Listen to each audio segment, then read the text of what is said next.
Chapitre 13. Février-avril 1968. L'article fut soumis à Nature le 4 février. Officiellement, c'était la fin de l'étude des pulsars pour Jocelyn, qui devait maintenant se consacrer uniquement aux quasars et à la détection de leur scintillation. Hewish avait demandé à John Pilkington de prendre le relais sur l'analyse des 3 autres pulsars qu'avait trouvé Jocelyn. Mais le fait d'avoir détecté 4 spécimens de ces sources pulsées en l'espace de 2 mois apporta un certain remous dans l'équipe de Anthony Hewish. C'était une découverte comme on en faisait rarement. Hewish reçut la réponse de Nature le 11 février. L'article était accepté sans demande de révision. Il fut publié dans le volume 217 le 24 février. Il fut étonné de la rapidité du processus de publication pour ce journal très réputé qui était très sélectif. L'éditeur du journal avait sans doute compris l'importance de ce qu'ils annonçaient. Hewish se réjouissait à l'avance d'avoir 3 autres pulsars dans ses tiroirs. Il fallait maintenant se dépêcher de faire leur caractérisation fine, de la même façon que ce qui avait été fait avec CP1919. Car nul doute que plusieurs équipes, à la lecture de l'article, chercheraient de leur côté d'autres sources pulsées. Il paraissait évident qu'en annonçant la découverte des 3 autres, il pourrait facilement publier à nouveau dans Nature, et peut-être plusieurs articles consacrés aux différentes mesures qui seraient faites.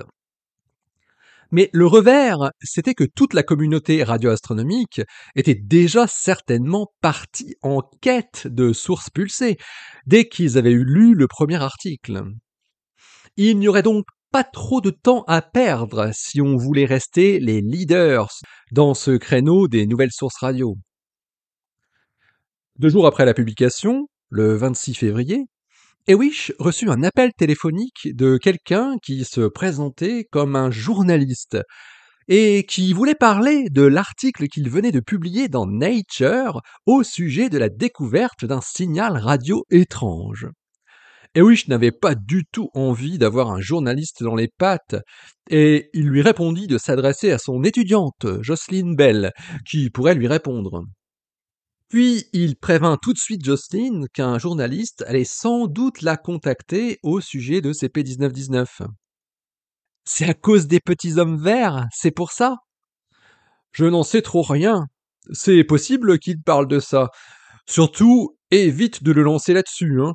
Dis-lui bien qu'on a trouvé un nouveau type de source d'origine astrophysique, qu'il n'aille pas s'imaginer des choses. »« Oui, bien sûr, j'expliquerai bien les choses. »« Bien, bien. » Il ne fallut pas attendre très longtemps. À peine quelques minutes. Le téléphone sonna et Jocelyn décrocha. « Jocelyn Bell, laboratoire Cavendish ? » « Bonjour, je suis Andrew Firnell, journaliste au Daily Telegraph. Le professeur Anthony Hewish m'a envoyé vers vous. C'est au sujet d'une découverte que vous venez de publier dans Nature. »« Oui, Anthony Hewish m'a prévenu de votre appel. Que puis-je pour vous ? » ?»« J'aimerais parler dans mon journal de votre découverte qui semble extraordinaire. »« Oui, pourquoi pas ? Je peux vous expliquer des choses si vous voulez, » répondit Jocelyn. « En fait, est-ce qu'il serait possible de venir vous voir pour faire une interview ? » ?»« Une interview ? Oui, je pose des questions et je note les réponses. »« Oui, pourquoi pas. Vous connaissez Cambridge ? » ?»« Un petit peu, j'y suis déjà venu pour interviewer un scientifique il y a quelque temps maintenant. Ce que j'aimerais aussi, c'est prendre quelques photos pour illustrer mon article. Qu'en pensez-vous ? Vous voulez me prendre en photo ? Ah, parce que c'est vous qui avez fait la découverte ? Oui, c'est un travail d'équipe. Vous êtes astronome, donc, c'est ça ? Demanda le journaliste, qui semblait étonné d'entendre une voix féminine. Oui, c'est ça. Peut-on prendre rendez-vous pour faire cette interview ? Et j'aimerais aussi prendre une photo de votre télescope, donc, avec vous devant, par exemple. Ça ferait une jolie photo. Alors, si vous voulez prendre en photo le télescope, il faudra sortir de Cambridge et aller un peu dans la campagne, à une dizaine de kilomètres. Mais ce que je vous propose, c'est que l'on peut faire l'interview ici, au laboratoire Cavendish, et ensuite on pourra se rendre à l'observatoire Mullard. Vous pourrez m'emmener? Je n'ai pas de voiture, et il n'y a plus de trains qui font le trajet. Mais tout à fait, cela me paraît tout à fait bien. Est-ce que jeudi matin vous irez? Disons vers 9 heures. Oui, ça m'irait. Le laboratoire Cavendish est sur Free School Lane, dans le centre de Cambridge. Vous ne pouvez pas le rater. Merci beaucoup, mademoiselle. À très bientôt. Il raccrocha.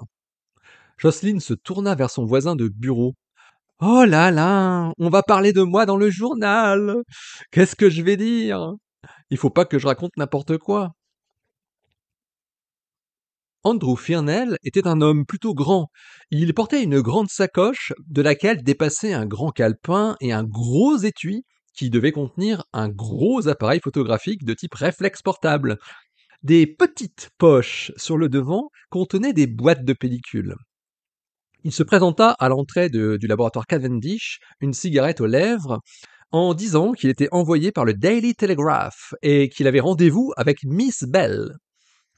Jocelyne s'était installée dans la salle du rez-de-chaussée, dans laquelle les invités extérieurs étaient reçus, et où avaient parfois lieu des grandes réunions.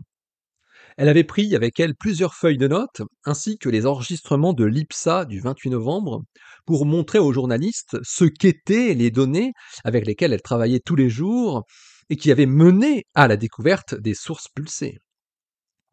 Elle l'avait entendu dans le couloir de l'entrée et était sortie de la salle spontanément.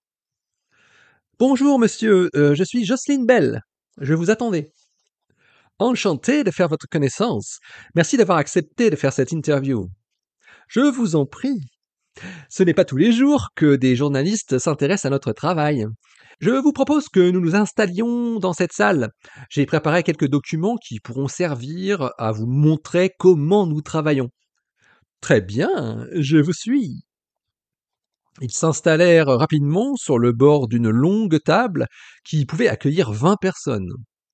Jocelyne avait laissé la porte entr'ouverte de manière à ce que la fumée de cigarette n'envahisse pas toute la pièce.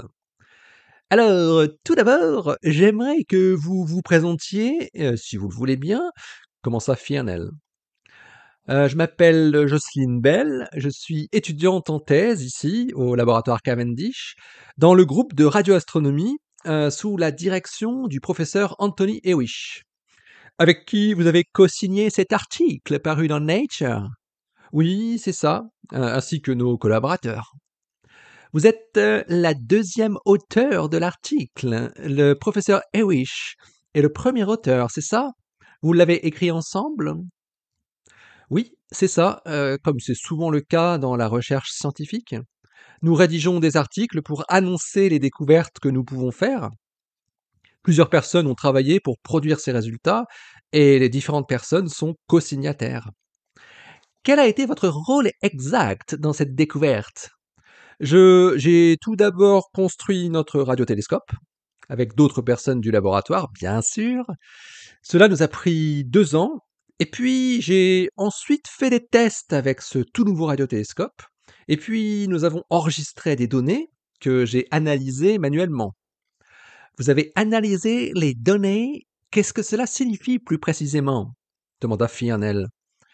Eh bien, ce qui sort des récepteurs du radiotélescope, ce sont des centaines de mètres, je devrais même plutôt dire des milliers de mètres de papier d'un enregistreur graphique qui reproduit le signal radio qui est détecté. Mon travail consiste à scruter ces enregistrements pour reconnaître la nature des signaux qui sont détectés en fonction de la position correspondante dans le ciel. La découverte dont nous parlons dans cet article de Nature est une découverte fortuite. Je ne cherchais pas cela lorsque je l'ai vu. C'est vous qui avez découvert ce signal? Oui, je l'ai vu une première fois en août dernier, puis nous avons amélioré notre enregistreur et j'ai pu le revoir à nouveau à la fin de novembre de l'année dernière. Maintenant, nous essayons de comprendre de quoi il peut s'agir. Andrew Fearnell était très attentif à tout ce que disait Jocelyne. Il notait tout ce qu'elle disait mot pour mot sur son grand calepin en écrivant très vite. Dans votre article de Nature, vous dites que vous avez considéré l'hypothèse d'un signal d'extraterrestre. C'est bien ça? C'est-à-dire que nous ne savions pas à quoi cela pouvait correspondre. Nous avons donc dû tout imaginer, même les hypothèses les plus farfelues. Farfelues? Tant que nous n'étions sûrs de rien. Et maintenant, vous êtes sûr de quelque chose? Nous ne pouvons jamais vraiment être sûrs de ce que nous avançons. Jocelyne sentait qu'elle arrivait sur une pente glissante. Il fallait qu'elle revienne le plus vite possible dans une zone plus ferme. Nous avons réalisé plusieurs vérifications très élaborées qui nous ont permis d'écarter certaines hypothèses, notamment celle d'une origine d'une civilisation extraterrestre. Comme par exemple? Demanda Firnel. Eh bien, vous voyez, nous pouvons détecter si le point source de ce signal pulsé est lui-même en mouvement, comme la surface d'une planète est en mouvement. Et nous ne détectons pas un tel mouvement. Cela indique que le point source ne se trouve pas sur une planète. D'accord, je vois. Nous appelons ça l'effet Doppler. Firnel notait. Et alors, pouvez-vous m'expliquer en quoi ce signal est si particulier? Eh bien, ce qui le rend unique, c'est le fait qu'il soit répété avec une période de pulsation très précise, qui ne change jamais, comme une horloge extrêmement précise. Et vous disiez que c'était une découverte fortuite? Complètement. Je suis tombé dessus complètement par hasard, alors que je faisais des tests de fonctionnement de mon radiotélescope. Votre radiotélescope? Notre radiotélescope, pardon. Il ne m'appartient pas. Jocelyne riait. Je vis avec lui depuis plusieurs années maintenant. Je l'ai vu grandir, je l'ai vu naître même. C'est un peu mon bébé. Mais c'est l'outil de toute une équipe, hein, bien sûr. Ça ne vous dérangerait pas si je prenais quelques photos de vous devant ce radiotélescope tout à l'heure? Oh non, pourquoi pas? Merci. Pour revenir un petit peu sur votre parcours, j'ai l'impression que c'est plutôt rare de rencontrer des jeunes femmes qui étudient l'astronomie à haut niveau. Je me trompe? C'est exact, c'est plutôt rare. Et qu'en pense votre petite amie? Jocelyne fut décontenancée par cette question à laquelle elle ne s'attendait pas du tout. Pardon? Vous avez un petit ami ou un fiancé? Que pense-t-il de vivre avec une astronome qui fait des grandes découvertes? Oui, il se trouve que je viens tout juste de me fiancer, mais je ne pense pas que cela soit très intéressant pour votre article, n'est-ce pas? Très bien, il n'y a aucun problème, je comprends. Firnel se reprit. Quand avez-vous commencé ce travail à Cambridge? Je suis arrivé ici en 1965. J'ai commencé par la construction du télescope, qui a duré assez longtemps, jusqu'à l'été dernier en fait, et depuis, je l'utilise autant que je peux. Et vous veniez d'où? Vous avez peut-être reconnu mon accent? Sourit Jocelyne. Je suis d'Irlande du Nord, et j'ai fait mes études de physique à l'université de Glasgow, avant de venir ici pour ce travail de thèse. Ça doit vous changer, répondit Fionel. Il n'y a pas beaucoup de femmes qui s'engagent dans de telles études, n'est-ce pas? C'est très vrai. J'ai toujours été entouré de groupes de garçons, et même encore aujourd'hui. Et ça ne vous dérange pas? En quoi cela me dérangerait-il? Non, je fais ce que je dois faire. Si quelqu'un estime qu'une femme ne peut pas effectuer un travail d'homme, je le plains. D'ailleurs, c'est quoi un travail d'homme? Et pourquoi avoir choisi l'astronomie? Demanda le journaliste. Disons que c'est plus la radioastronomie qui m'a attiré. L'astronomie des ondes radio, si vous préférez. J'ai toujours adoré la physique, l'électromagnétisme, la gravitation, la physique de la matière, ce genre de choses, depuis toute petite. Je trouve cela fascinant de pouvoir observer le ciel en plein jour, ce que permettent les radiotélescopes, contrairement aux télescopes classiques. Et puis, je crois que je n'avais pas trop envie de travailler la nuit. Revenons sur cette découverte passionnante. Quel a été le rôle du professeur Hewish, qui est le premier auteur de l'article de Nature? Il est mon directeur de thèse. Il supervise mon travail. Il me donne des indications, des idées, des pistes à suivre, des conseils aussi. Et puis, il fixe les objectifs à atteindre. Oui, mais cette découverte n'était pas prévue dans le travail de votre thèse, n'est-ce pas? C'est exact. Le professeur Hewish m'a aidé dans l'analyse du signal et a proposé des idées pour mieux cerner ce que pouvait être cette source. Comme la mesure de l'effet Doppler, par exemple? Non, pas pour cette vérification-là, non. Mais pour d'autres vérifications, comme l'utilisation simultanée de 2 radiotélescopes, par exemple. Et puis, nous avons cherché ensemble des explications à partir de plusieurs travaux théoriques. Justement, dans votre article, vous parlez d'étoiles de neutrons. Pouvez-vous m'expliquer un peu ce que c'est une étoile de neutrons?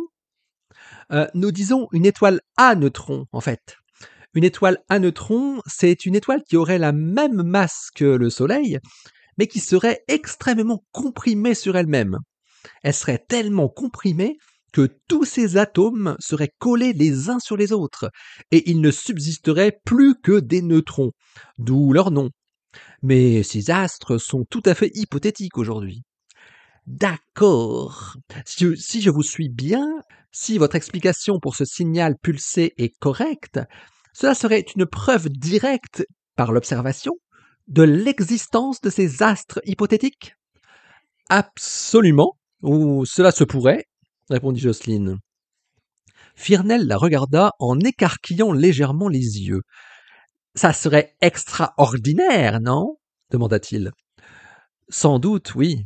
Mais il existe aussi d'autres explications qui impliquent des étoiles moins hypothétiques, même si c'est un peu difficile de concilier toutes leurs caractéristiques. Les fameuses étoiles naines blanches, c'est bien ça? Demanda Fianel, qui avait lu plusieurs fois l'article de Nature pour essayer de le comprendre. Correct, c'est une possibilité intéressante aussi. Et si nous allions voir ce fameux télescope? Dit Firnel en reculant sa chaise et en fermant rapidement son calepin. Ah, si vous me ramenez ensuite, répondit Jocelyne en souriant. Sans problème. Jocelyne lui avait raconté un peu l'historique de l'observatoire Mullard dans la voiture, du moins tout ce qu'elle avait pu entendre de la bouche de ses collègues techniciens durant la phase de construction de l'IPSA. Elle commença par lui faire un petit tour des différents radiotélescopes qui y étaient installés. Firnel avait sorti son appareil photo et le gardait en bandoulière autour du cou. Puis, ils arrivèrent sur le terrain de l'Interplanetary Scintillation Array, son terrain de jeu. Elle l'abreuva de détails techniques plus abscons les uns que les autres, où il était question de récepteurs, de connecteurs, de longueurs de câbles, de dipôles, ainsi que d'interférométrie et de moutons. Firnel prenait des photos de cette énorme surface entremêlée de fils métalliques et de poteaux de bois qu'il avait du mal à associer à un télescope. Cela ressemblait plus aux premières antennes radar qui avaient été construites pendant la guerre. J'aimerais prendre une photo de vous avec le radiotélescope en arrière-plan, si ça ne vous dérange pas. Vous pouvez vous mettre ici, un peu sur le côté, s'il vous plaît?